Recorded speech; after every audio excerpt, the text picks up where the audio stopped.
Bonjour à tous, c'est Jean-Luc Haut sur sa chaîne YouTube. Aujourd'hui, nous allons voir ce qu'il faut savoir sur le drone israélien à 2 millions de dollars abattu par le Hezbollah.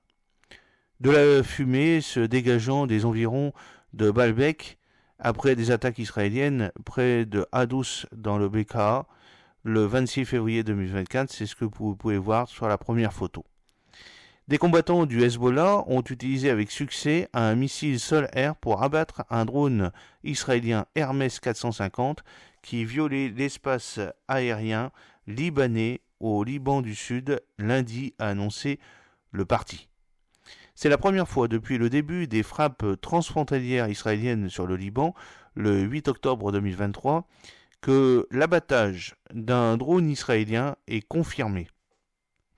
Le Hezbollah avait annoncé en début de mois qu'il avait pris le contrôle des 2 drones israéliens Skylark, mais il n'avait donné aucune autre preuve ni aucun détail sur la manière dont il y était parvenu.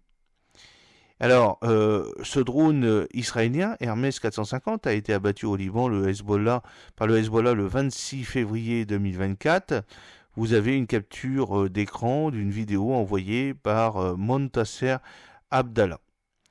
L'Hermes 450, fabriqué par Elbit Systems, est un drone de taille moyenne, conçu pour des missions de reconnaissance et de surveillance, et qui peut voler pendant plus de 20 heures d'affilée. Chacun de ces drones coûte environ 2 millions de dollars, surnommé Zik par les militaires israéliens. Ce drone peut atteindre une altitude de près de 5,5 km. Selon le Hezbollah, le Hermes 450 est un drone polyvalent utilisé pour l'interception et la reconnaissance aérienne, la localisation et la surveillance des cibles terrestres.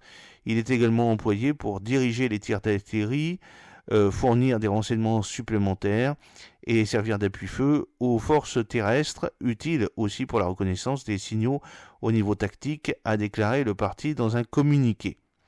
Le Hezbollah a précisé dans son communiqué que l'abattage du drone a pu être observé à l'œil nu.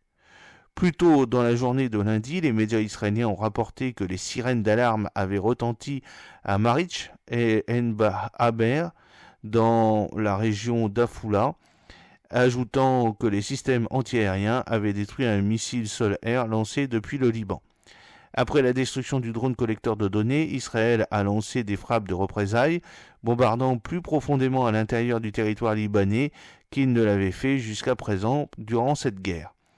Les frappes comprenaient une attaque près de Baalbek, dans le Bekaa nord, à une centaine de kilomètres en profondeur dans le territoire, contre ce qu'Israël a affirmé être des systèmes de défense aérienne du Hezbollah.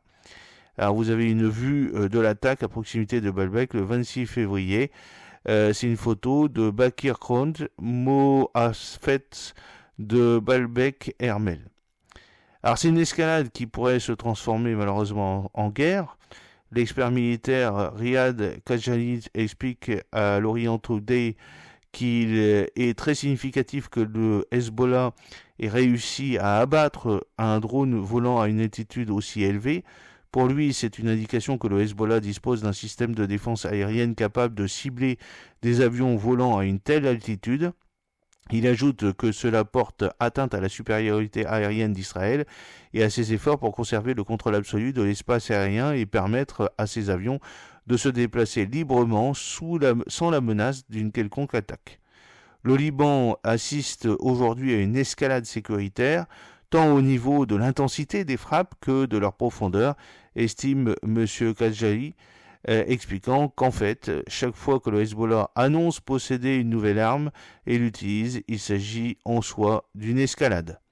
Selon lui, nous sommes dans une logique d'escalade qui a le potentiel de se transformer en une guerre totale. Mais en sommes-nous arrivés là? Pas encore, mais nous nous en approchons selon lui. Toutefois, le Hezbollah semble essayer de mesurer sa réaction, conclut M. Khajali. D'autres incidents considérés comme une escalade et sortant des règles d'engagement entre Israël et le Hezbollah au cours des 5 derniers mois de frappes transfrontalières n'ont pas conduit à une expansion significative du conflit. J'espère que cette petite vidéo vous a plu. N'oubliez pas de cliquer sur le pouce pour la promouvoir, de vous abonner si ce n'est pas encore fait et de partager cette vidéo sur vos réseaux sociaux. A très bientôt, fidèlement, Jean-Luc O.